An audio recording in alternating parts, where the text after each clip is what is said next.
Hey everybody, it's Thursday. Things are going crazy here already. It is Thursday. Welcome to this week's edition of the Night Bite. I'm Josh. And I'm Emily. And what Josh was talking about is our computer system. We use StreamYard. You can see it. Isn't in the same way. The logo's up in your little corner there, StreamYard. And they updated everything so our buttons were in a different place. So you might have seen like a funny little intro there, or maybe not. And that's the thing is, sometimes we have people joining in, at different points. So if you're just getting here, you might not have even seen it. Yeah. So with that, welcome to everybody who is at home. Always love having you guys. We have a great guest tonight. So if you are already thinking about, questions or comments or different things along the way, then come and put that in the comments. Yeah. But while we're giving people a minute or two to join, how has fishing been by us? Fishing's been pretty good as far as Sunday went. I mean, we were down south by Iowa just north of Iowa, southwest Wisconsin this last Saturday, and then we were up by us on Sunday. So fishing was pretty good all around the state, I guess. We did have that cold front kind of come and settle in on Sunday. So, that always kind of does shake up fishing a little bit, but definitely improved into the evening. So, out on some deep structure, we were doing some pan fishing, using some different plastics actually for some great bluegills. So, what a fight this time of year. Mm-hmm. Absolutely. Awesome. So with that being said, let's just kind of jump ahead right away and get to our guest. So really excited to be here tonight. Ted Takasaki, thank you. Welcome to the show. You betcha. It's great to be here. Glad to have the opportunity. Yeah. And then, if there's anybody out there who maybe doesn't know you, could you tell us a little bit about yourself? Well, let's see. I've been in the fishing business for about 30 years. Was the professional walleye trail champion in 1998. I've been on several different walleye tours. I've done a lot of television, the International Freshwater Hall of Fame as a legendary angler, and just still promoting and fishing a few tournaments and that type of thing, and having a great time at doing it. That's actually a really cool point that you brought up. Freshwater Fishing Hall of Fame. We were actually there for the first time this year, Really? June, right? But it is such a cool thing to see so many faces up on the walls, and I have to admit, we did see you. There are a lot of people in that hall. It's a pretty neat building. I actually went there for the first time about 2 summers ago, and hadn't never been there before. I got inducted in Minneapolis at the Northwest Sports Show, but never had been to the building. But it is certainly something to see. Anybody who's in Hayward, Wisconsin, should certainly stop by and take a look. Well, and we definitely need to make it back, because when we went, we decided, it's gonna rain a little bit in the morning, and then we got there and it decided we didn't know that almost the whole museum's outside. So we had to run around in the pouring rain. So that was kind of fun, but we'll have to go back so we can take a closer look through everything. And you bet. Yeah, it was fun. And so then I guess, I'm interested in, if you don't mind sharing generally your location and, if you've been fishing lately. Well, I mean, I was just at the National Walleye Tour event in Mobridge, South Dakota. I had somewhat of a tough tournament there, but it's a great fishery. There's a lot of big fish in that system, and 25 to 30-inch fish are relatively common. They were a little bit short on my end, where I couldn't really stay on those kind of fish. But it's a great system, a lot of fish in it, and certainly everybody had a great time there. Well, and being in a tournament, fishing all around different places, how do you go about breaking down new water all the time? Well, it's Lake Oahe is 160 miles long by about, on the average, probably 4 miles wide, and there's a lot of points and a lot of humps and a lot of structure out on this reservoir. So yeah, it is difficult. You can be on a program that is completely opposite of where you need to be.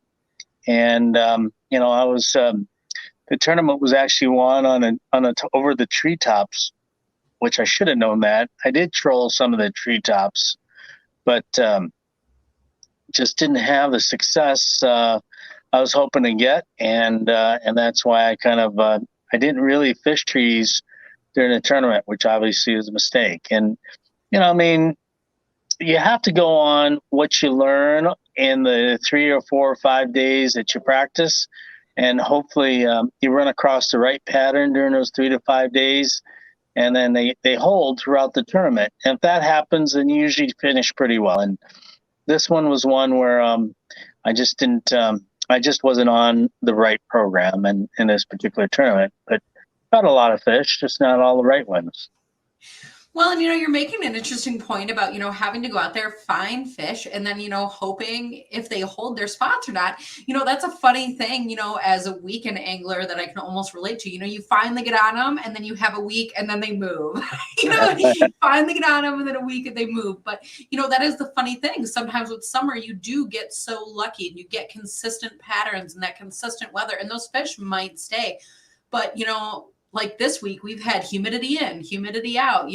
Sunday was a cold front. That does a lot of different things to those fish. No doubt about that. I think the smaller lakes probably are a little bit easier to pattern. I mean, if they're in the weeds during the summer, you can probably find them in the weeds. If they're on structure of some sort, then they usually stick on that structure for at least a few weeks. The thing about a reservoir, these are river imprinted fish, and they move all the time, and that's really the case here in this situation. There was one pro that caught 24, 25 pounds, and that's a lot of pounds of fish considering you could only have 2 over 20. The rest of them had to be under 20. And this pro caught these 24, 25 pounds of fish the first day, and then he only caught 4 pounds the second day. And that's indicative of this type of reservoir fish. Now, I think what the key here was the trees, and that was cover for these fish, and I should have recognized that and stayed on those trees a little bit harder. So it is difficult when you're snagging up a lot of crankbaits in these trees. Yeah. So I was just going to ask. So you're trolling cranks over the top of trees, so the walleyes are sitting suspended in the branches like a crappie or a bluegill would. Pretty much. I mean, the thing is that you're not trolling over the top of them. You have to run these crankbaits through the trees, and you're going to lose a lot of crankbaits. I mean, The guys that were successful. I know we're losing a lot of crankbaits, and I not that I don't mind losing a crankbait or two. It's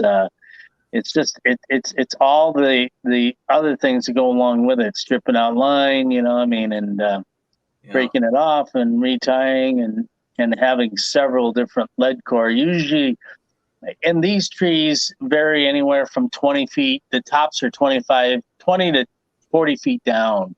In the water column. So you've got to use weighting systems of some sort, either lead core line or snap weights to get your lures down into those treetops. So that's the challenge, in that. I mean, I did fish them. I probably didn't fish them as hard as I should have. If I'd had a little bit more success, the times that I did fish the trees, obviously that would have been an easy one for me. And sometimes you just don't run into the right fish when you're doing a particular technique. So I just didn't happen to run on the right fish at the right time, and therefore I didn't really fish the treetops as hard as I should have. So we actually have Andy here who's asking then, with that, did you try pulling spinner baits in the trees? I did, and these trees are a lot deeper than what I've been used to in pulling these spinner baits. I usually pull 1 ounce spinner baits on lead core, and I probably needed 2 or 3 or 4 ounce spinner baits through the trees. I won a tournament on Oahe pulling trees with spinnerbaits. It was the 2000 and oh boy, when was that? That was, I think, 2012. And those trees were only about 15 feet. The tops were only 15 feet down. Oh, okay. Okay. So this was a different set of trees way down by Pierre, South Dakota. And we started in Mobridge, which was over 100 miles. I don't like to make those long runs if I don't absolutely don't have to. Right. Yeah, that is for sure. Wow. You were talking before that you have, when you're putting the baits really down far, that you're going to use your lead core or your snap weight. So do you have a preference, or it's just different applications? It kind of is different for different situations. I've out on Lake Erie this past year, I used snap weights to get my spinners down to that 30 to 40 foot range. And, but you could use lead core too. Lead core is a pretty unique type of weighting system where lead is surrounded by a sheath of either braided Dacron or a super braid. And it's really the line surrounds a lead core middle. So the whole line is essentially a sinker. And it kind of follows the contours, and that's the advantages to lead core. But lead core can also be kind of a challenge too, because if your crankbaits or whatever you're pulling doesn't run straight, you can have a big mess at the end of the day too. So there are a lot of little challenges and little tricks that you have to use. You got to make sure your crankbaits run absolutely straight. Otherwise you're running into big trouble. Yeah, that's for sure. So can you hit on really quick, for people who maybe aren't super familiar with lead core, how are you going about attaching that to your line? Do you just tie it straight on? Well, usually what you do is you spool all the lead core, however many lead core comes in different colors, which is essentially 10 yards or 30 feet each color. And usually a spool has 10 colors. So that's essentially 300 feet of line. And usually if you're using a braided Dacron lead core, that will fill up a pretty good size line counter reel. Yeah. So therefore, if you spool the whole thing onto a big line counter reel, and then you would tie some sort of a knot, to a leader of some sort. And if you're fishing trees, I suggest probably a 10 or 12 pound test monofilament, because then that will break, not the lead core. Most people usually use 18-pound test lead core, and then if you use 10 or 12 pound test monofilament to attach to a crankbait, then you will you'll break the leader before you will the lead core. If you break the lead core in the middle, then you pretty much have to throw the whole thing away and then start all over and spool another box of lead core onto that reel. So that's the challenge, and usually there's a lot of different theories. You can run 10 feet leaders, you can run 20 or 30 feet leaders. There's a lot of different lengths. There's no right or wrong answer to it. And I usually like to run leaders about the length of the rod that I'm using. Oh, okay. That's an easy way to measure. Yeah, that's a great tip. So before I get to asking about your rods, because I'm interested in that as well, but we have a few more people are interested in talking more about these trees. So have you ever tried heavier jigging wraps for fishing in the trees? Well, you certainly can, but you're not going to keep very many of them around for very long. I mean, a jigging wrap is definitely one of those lures that you take a couple of pumps on a jigging wrap, it's in the branches of the trees. So if you've got thousands of them and you don't want to pay $12 a piece, I mean, then that's okay. But yeah, I mean, that's an easy way to lose them. I would probably, if I'm going to fish vertical into those trees, I'd probably use some sort of weedless type of jig, maybe that'd be a way to get into the trees and still get out of them relatively unscathed. Well, and that brings up a good point. There's been a really big advent, I feel like, especially in the last couple of years, where people have been targeting other species with bass gear. And so there's been a lot of talk about like using the brush jigs with Right. trailers on them, even fluke trailers for walleyes in situations like this. So that's a Well, good point. spinner baits, that's one that's relatively snag resistant, let's put it that way. Oh, yeah. So and like I said, I won the South Dakota Governor's Cup in 2012 pulling spinner baits through the trees. And we only lost 3 or 4 of them, and we were really burying them into those trees pretty good. So yeah, bass, the bass guys have always been fishing cover quite heavily, and you can take some tricks from them, some of the things that they do. Oh, I have. Sure.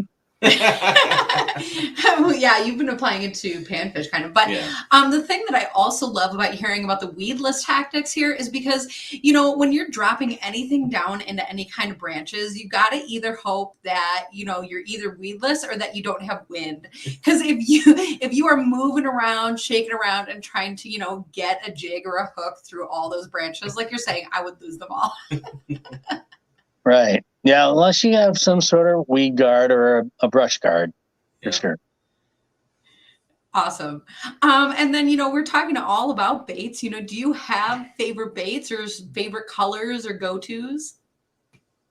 Well, yeah, everybody's got certain things that they kind of gravitate to. I mean, I think the thing is, you can't really get too tied into any one color or any one type of bait, because everywhere you go, it's a little bit different. I fish a lot of different bodies of water, and you always carry the kitchen sink and then try to figure out what they want. That's the biggest thing. Yeah. I have multiple sinks. Josh brings 2 kitchens with him.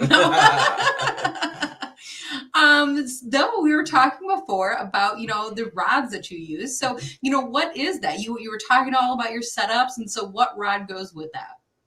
Well, JT Outdoors makes a great rod. I mean, I love all the rods. They've got a 9-foot snare rod that works really well for lead core and pulling bottom outsers. That's a great one. The Ascendants work really well for that as well.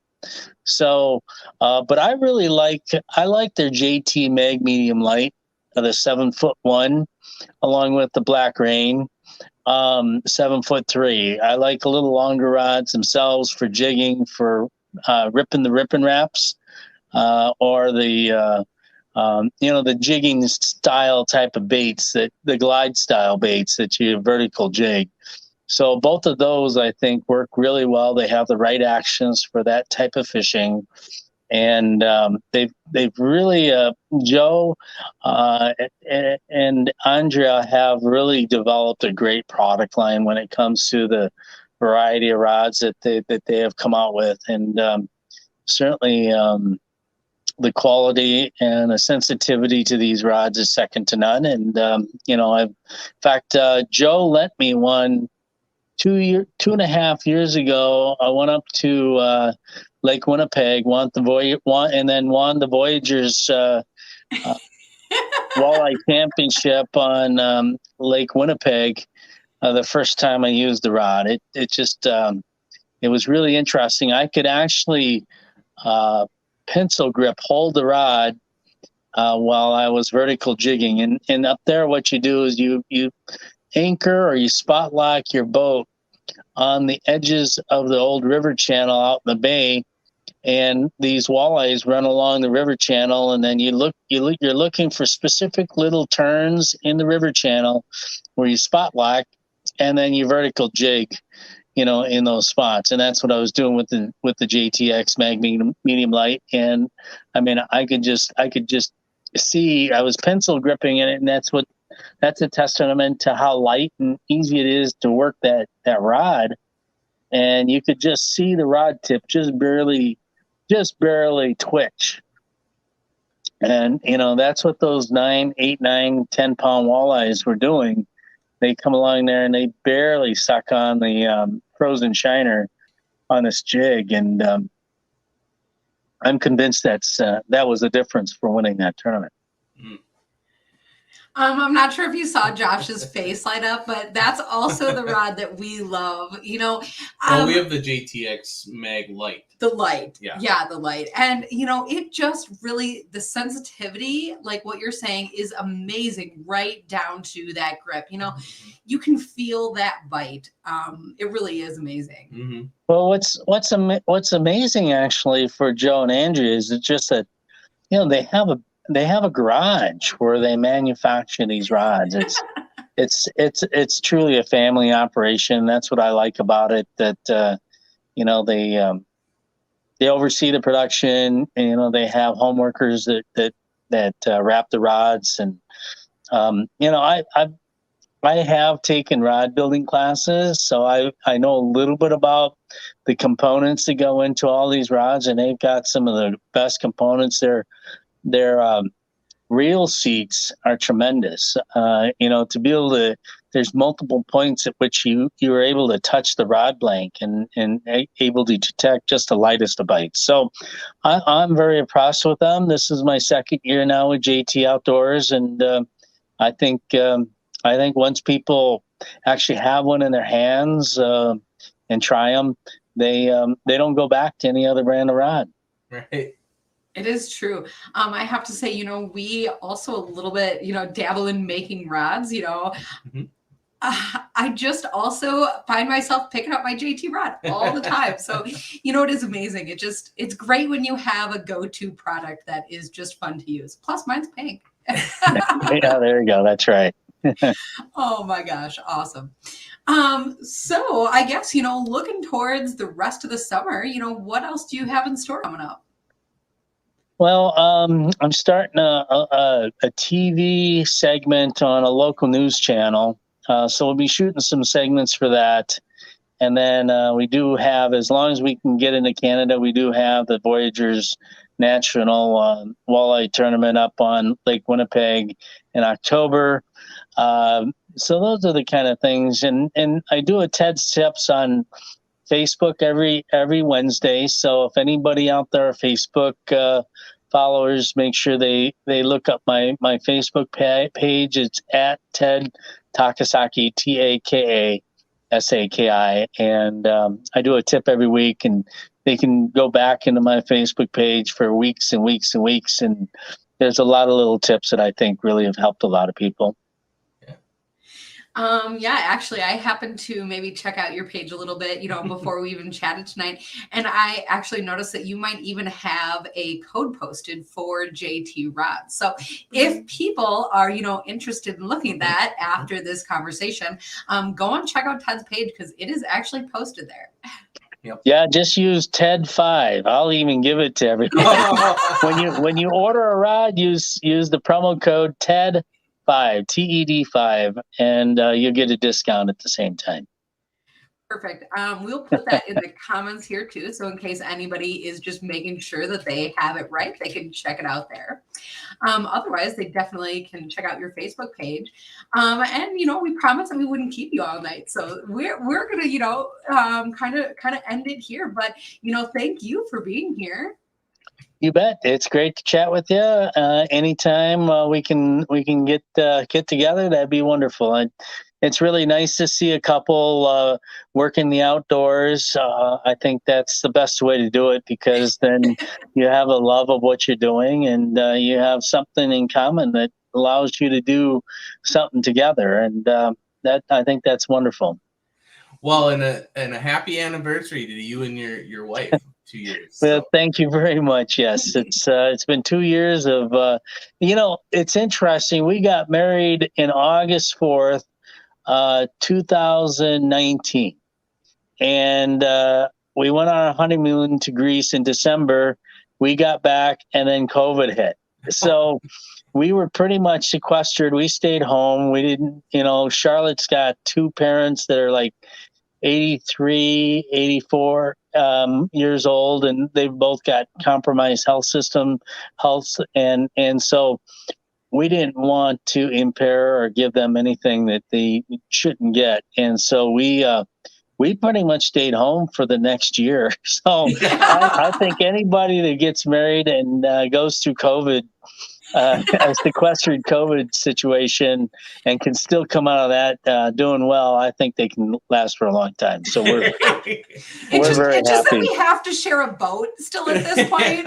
Yeah, right. And Charlotte does love to fish, so we do get a chance to get out. So, and awesome. people will see her on Facebook every once in a while as well. Awesome. That is a really great adventure. I'm looking forward to checking that out. That's for sure. Mhm. Well, thank you very much, you two. I really appreciate it.